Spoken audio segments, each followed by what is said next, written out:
મારું નામ પટેલ મૌલિક કુમાર જેઠાભાઈ છે। આ સર્વે નંબર 5-1-5-2 વાળી જમીન અમારે 18 જણોની સંયુક્ત માલિકી છે। મારા પપ્પા પટેલ જેઠાભાઈ હીરાભાઈ 30/6/2019ના દિવસ ઓફ થઈ ગયેલા। અમને 2022માં મારી ફઈએ પટેલ સુશીલાબેન જાતે એને કર્યું, એમને અરજદાર છે, એમણે બિન ખેતી કરાવી છે અને મારા પપ્પાનો થંબ લગાવી અને બીજી જગ્યાએ એમની સહી બતાવી છે। ફોટા બી ડુપ્લિકેટ ચોંટાડ્યા છે અને ટોટલી 18 જણોનું એમને ખોટા ફોટા અને ખોટા સહીઓ બતાવી છે। ડોક્યુમેન્ટમાં એમને આધાર કાર્ડ જે અમારા બીજા છે બબ્બે તદ્દન 4 જગ્યાઓને એક જ જગ્યાએ વપરાયું છે। બીજા 2 કાકાના છોકરા છે એમના ચૂંટણી કાર્ડ વપરાયા છે, એક જ નામે બે ચૂંટણી કાર્ડ વપરાયેલા છે। અત્યારની જમીન પરિસ્થિતિ એવી છે કે એને થઈ ગયા પછી બીજા માણસોને વેચી દીધી છે।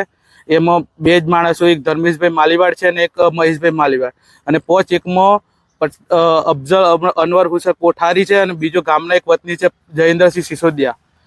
મલેકપુર ગામમાં સર્વે નંબર 5/1 અને 5/2 વાળી સંયુક્ત માલિકીની જમીન આવેલ છે, જેમાં ટોટલ 18 ખાતેદારો છે।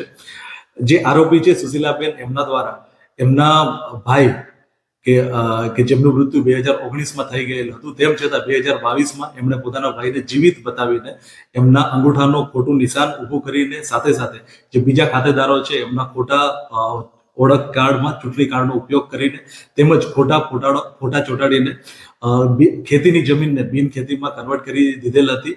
આ ઘટનાની જાણ થતાં ફરિયાદી રમાબેન દ્વારા આ ફરિયાદ દાખલ કરવામાં આવી છે।